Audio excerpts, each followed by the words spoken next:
ಎಲ್ಲರಿಗೂ ನಮಸ್ಕಾರ ಗುರುವೆ. ನಾನು ನಿಮ್ಮ ಪ್ರಜ್ವಲ್, ನೋಡ್ತಾರ ಪ್ರಜ್ವಲ್ ರಿಯಾಕ್ಟ್.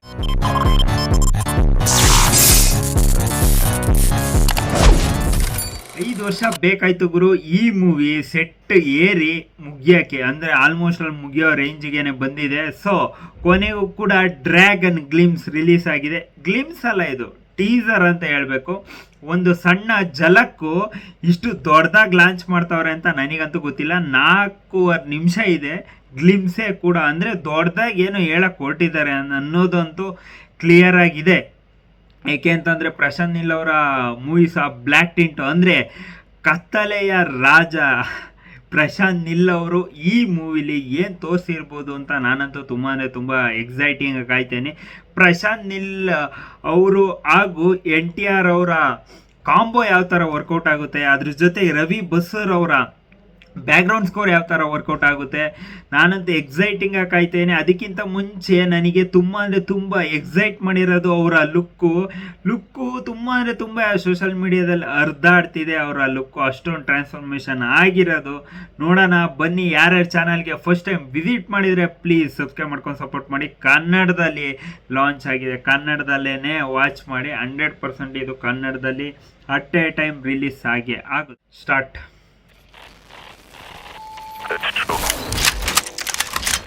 It's true. ಬ್ರಿಟಿಷ್ನವರು ಭಾರತ ದೇಶಕ್ಕೆ ಕಾಟನ್, ಸ್ಟೀಲ್ ಮತ್ತೆ ಸ್ಪೈಸಸ್ಗೋಸ್ಕರ ಬಂದ್ರು. ಆದ್ರೆ 250 ವರ್ಷ ಅವರಿಲ್ಲೇ ಇದ್ದಿದ್ದಕ್ಕೆ ಕಾರಣ ಒಂದು ಗಿಡ. They came here for the opium poppy, which produces the most addictive substance in the world, heroin. ಪ್ರಪಂಚದಲ್ಲಿ ಓಪಿಯಂನ ಅಧಿಕವಾಗಿ ಬೆಳೆಯೋದು 2 ಪ್ರಾಂತ್ಯಗಳಲ್ಲಿ, ಅಫ್ಘಾನಿಸ್ತಾನ್ ಮತ್ತೆ ಗೋಲ್ಡನ್ ಟ್ರಯಾಂಗಲ್. ಬ್ರಿಟಿಷರು ಅದನ್ನ ಅಧೀನದಲ್ಲಿ ಇಟ್ಕೊಂಡು 95% ಓಪಿಯಂ ಟ್ರೇಡ್ ಕಂಟ್ರೋಲ್ ಮಾಡ್ತಿದ್ರು. In 1947, when the British left India, they also left behind the most profitable business in the world. ಅದರಿಂದ ವ್ಯಾಪಾರ 2 ಭಾಗವಾಯಿತು. ಒಂದು ಆಫ್ಘಾನ್ ಟ್ರೇಡಿಂಗ್ ಕಂಪನಿ, ಇನ್ನೊಂದು ಗೋಲ್ಡನ್ ಟ್ರೇಡಿಂಗ್ ಕಂಪನಿ. ಅವಾಗಲೇ ಓಪಿಯಂ ವಾರ್ ಶುರುವಾಯಿತು. ಅವಾಗಲೇ ಈ villains ಹುಟ್ಕೊಂಡ್ರು. Genesis chapter 1 verse 1. On the first day God created light.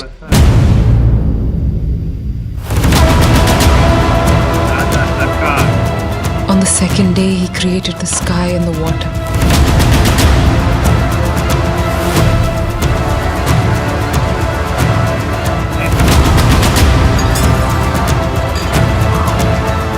On the third day he created the land and the vegetation. And on the fourth day he made the sun and the moon and the stars.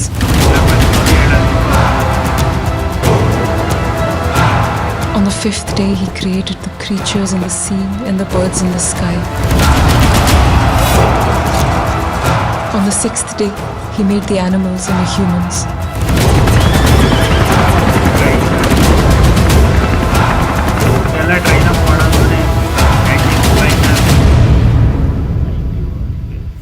And on the seventh day God rested. ಇಲ್ಲಿ entry ಅಣ್ಣಂದು 100% ಇದಕ್ಕೆ ಕಾಯ್ತಿರೋದು.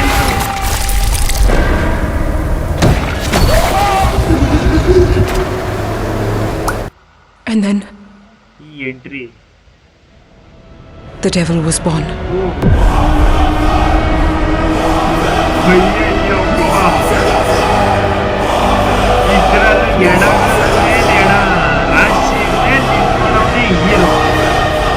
ದೇವ್ರು ನನ್ಗೊಂದು ದೊಡ್ಡ ವರ ಕೊಟ್ಟಿದ್ದಾನೆ.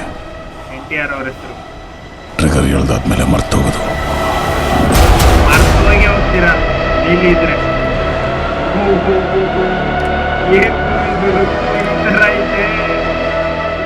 ಮಲ್ಕೊಂಡಿದ್ದಾಗ ನನ್ನ ಕನಸಲ್ಲಿ ನಾನು ಕೊಂದವ್ರ ಮುಖ ಕಾಣಲ್ಲ, ಮಿಕ್ಕಿರೋ ವೈರಿಗಳ ಮುಖನೇ ಕಾಣುತ್ತೆ. ಯಾಕೆ ಬರೇ ಬನಿನೇ ಹಾಕ್ಸ್ತೀರಾ ಬ್ಲ್ಯಾಕ್ ಕಲರ್ದೆ ನೀವು? ದಾರಿ ತಪ್ಪಿನೂ ನನ್ನ ಕನ್ಸಲ್ಲಿ ಬರಕ್ ಹೋಗ್ಬೇಡ. ಯಾರು ಬರಲ್ಲ ಇದು ನೋಡಿದ್ರೆ.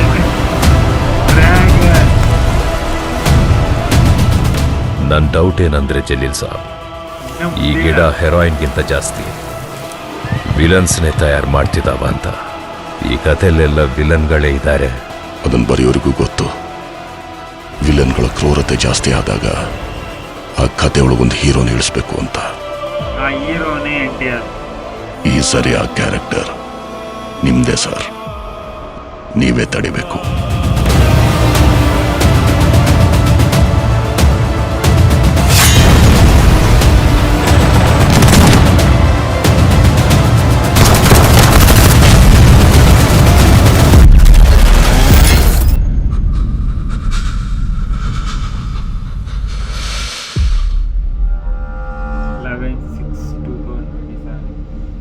ಇದಕ್ಕೋಸ್ಕರನೇ ಕಾಯ್ದು ಸೋತೋಗಿದ್ರು ಜನ.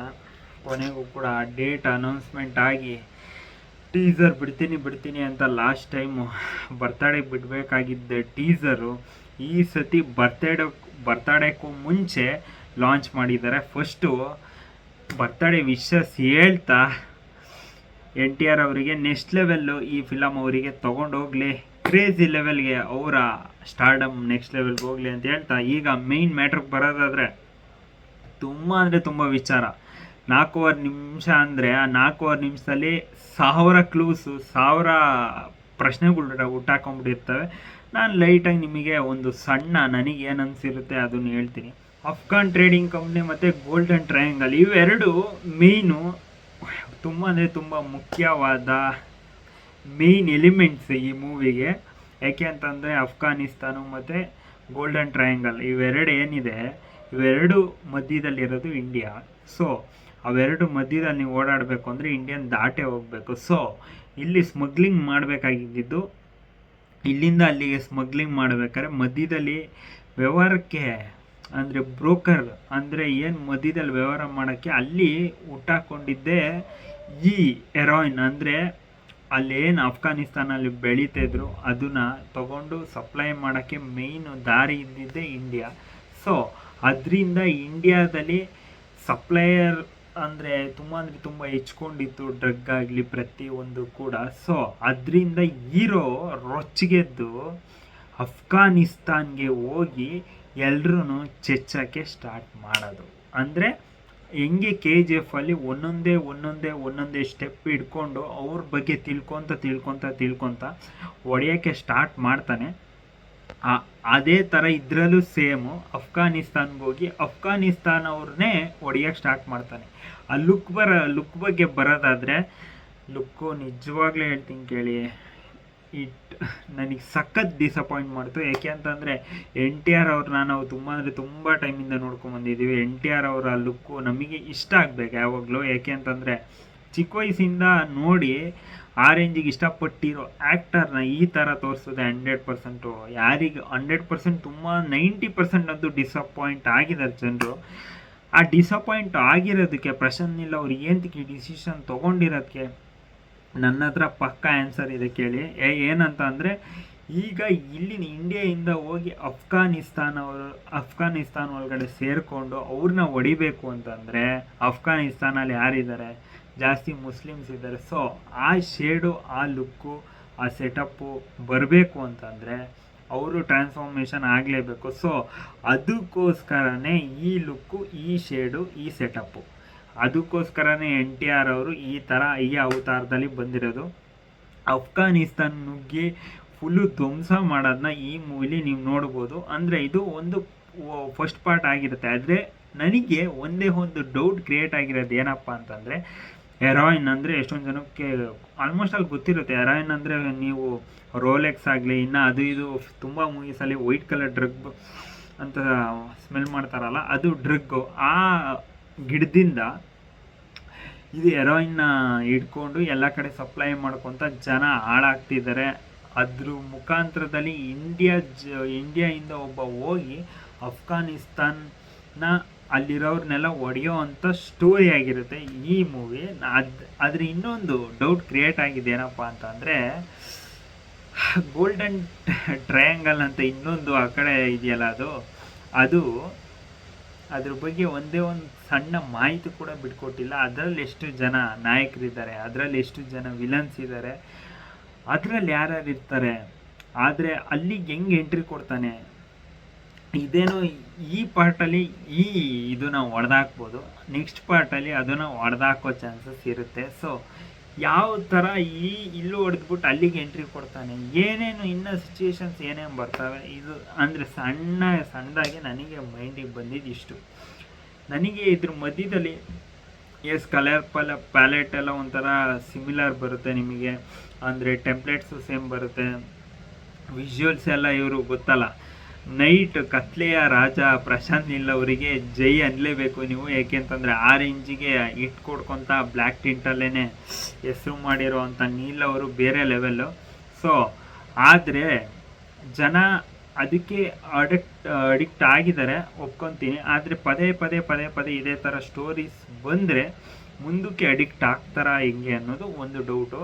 ಏಕೆಂತಂದರೆ ಅದೇ ಸ್ಟೋರಿನ ಅಂದರೆ ಸೇಮ್ ಸ್ಟೋರಿ ಇರಲ್ಲ, ಪ್ಯಾಲೆಟ್ ಸೇಮ್ ಇರೋದ್ರಿಂದ ಜನ ಅದನ್ನು ಒಪ್ಕೊಂತಾರೆ ಇಲ್ಲೋ ನನಗಂತೂ ಗೊತ್ತಿಲ್ಲ. ಒಟ್ಟಿನಲ್ಲಿ ಈಗಿರೋ ರೇಂಜಲ್ಲಿ 100% ಕುಣಿಯ ಆಟ ಕುಣಿತಾರೆ. ಅವರು ರೀಸೆಂಟ್ ಇಂಟರ್ವ್ಯೂಲ್ ಕೊಟ್ಟಿರೋ ಪ್ರಕಾರ ನೆಕ್ಸ್ಟ್ ಕಲರ್ಫುಲ್ ಮೂವೀಸ್ ಮಾಡ್ತೀನಿ ಆಫ್ಟರ್ ಇದು dragon first part, second part, Salaar 2 ಆದಮೇಲೆ ಅವ್ರು ನಾರ್ಮಲ್ಲು ಏನು ಕಲರ್ಫುಲ್ ಮೂವೀಸ್ ಮಾಡೋಕ್ಕೆ ಸ್ಟಾರ್ಟ್ ಮಾಡ್ತಾರಂತೆ. ಕಲರ್ ನೋಡೋಣ ಯಾವ ಥರ ಮಾಡ್ತಾರೆ ಕಲರ್ಫುಲ್ಲು. ಆದರೆ ನನಗೆ ಬ್ಯಾಕ್ಗ್ರೌಂಡ್ ಸ್ಕೋರು 100% ಇನ್ನು ರವಿ ಬಸೂರವರು ಏನು ಆ ಜಾದು ಮಾಡ್ತಾರೆ, ಆ ಜಾದು ಇನ್ನು ಈ ಗ್ಲಿಮ್ಸಲ್ಲೇನು ಅಷ್ಟೊಂದು ಕಾಣಿಸ್ಲಿಲ್ಲ. ಓಕೆ ಥರ ಇತ್ತು. ಅದ್ರ ಜೊತೆಗೆ ಇನ್ನು ಇಷ್ಟೊಂದು ಯೂಸ್ ಮಾಡಿದ್ದು ನನಗೆ ಪರ್ಸ್ನಲಿ ಡಿಸಪಾಯಿಂಟ್ ಮಾಡ್ತೆ. ಯಾಕೆ ಅಂತಂದರೆ ಅಂಥ ದೊಡ್ಡ ಪ್ರೊಡಕ್ಷನ್ ಹೌಸ್ ಇದೆ, ಇನ್ನು ಚೆನ್ನಾಗಿ ತೋರಿಸ್ಬೋದಾಯಿತು. ಇವರು ಈ ಬರ್ತಡೇಗೋಸ್ಕರ ಸಡನ್ನಾಗಿ ಮಾಡೋರು ಗೊತ್ತಿಲ್ಲ, ಎಕ್ಸ್ಪೆಕ್ಟೇಷನ್ ಜಾಸ್ತಿ ಇದೆ, ಥಿಯೇಟ್ರಲ್ಲಿ ನೋಡೋಣ. ಅದ್ರ ಜೊತೆಗೆ NTR ಅವ್ರ ಲುಕ್ಕು ಡಿಸಪಾಯಿಂಟ್ ಮಾಡ್ತು. ಇನ್ನು ಬೇರೆ ಥರ ಹಿಂಗೆ ಗಡ್ಡ ಬಿಟ್ಬಿಟ್ಟು ಇನ್ನು ಬೇರೆ ಥರ ಮಾಡ್ಬೋದಾಗಿತ್ತೇನೋ, ಇಷ್ಟೊಂದು ದಪ್ಪ ಸಣ್ಣ ಆಗೋ ಸೀನ್ ಏನು ಬೇಕಾಗಿರಲಿಲ್ವಾ ಅಂತ ಅನ್ನಿಸ್ತು. ಏಕೆ ಅಂತಂದರೆ ಅವರು ಸಣ್ಣ ಏನಿರಲ್ಲ, ಒಬ್ಬೊಬ್ರು ಇರ್ತಾರೆ ಹೆವಿಯಾಗೆ. ಸೊ ನೋಡೋಣ, ಫಿಲಮ್ ಬಗ್ಗೆ ಇಷ್ಟು ಅನ್ನಿಸ್ತು. ನಿಮಗೆ ಈ ಫಿಲಮು ಅಂದರೆ ಫಿಲಮೇನು ನಾನು ನೋಡಿಲ್ಲ, ಆದರೆ ಅವ್ರು ಬಿಟ್ಟಿರೋ ಗ್ಲಿಮ್ಸೇ ಆ ರೇಂಜಿಗೆ ಫಿಲಮ್ ಥರ ಇದೆ. ನಿಮಗೆ ಈ ಗ್ಲಿಮ್ಸ್ ನೋಡಾದ್ಮೇಲೆ ಅನಿಸ್ತು ಕಮೆಂಟ್ ಬಾಕ್ಸಾಗ ಕಮೆಂಟ್ ಮಾಡಿ. ಇಷ್ಟೊಂದೆಲ್ಲ ಮಾಹಿತಿ ಕೊಟ್ಟಿದ್ದೀನಿ, ನೀವು ಒಂದೇ ಒಂದು ಸಬ್ಸ್ಕ್ರೈಬ್ ಮಾಡಲ್ವಾ, ಮಾಡ್ತೀರಾ ಅನ್ನೋ ಕಾನ್ಫಿಡೆನ್ಸ್ ನನಗಿದೆ.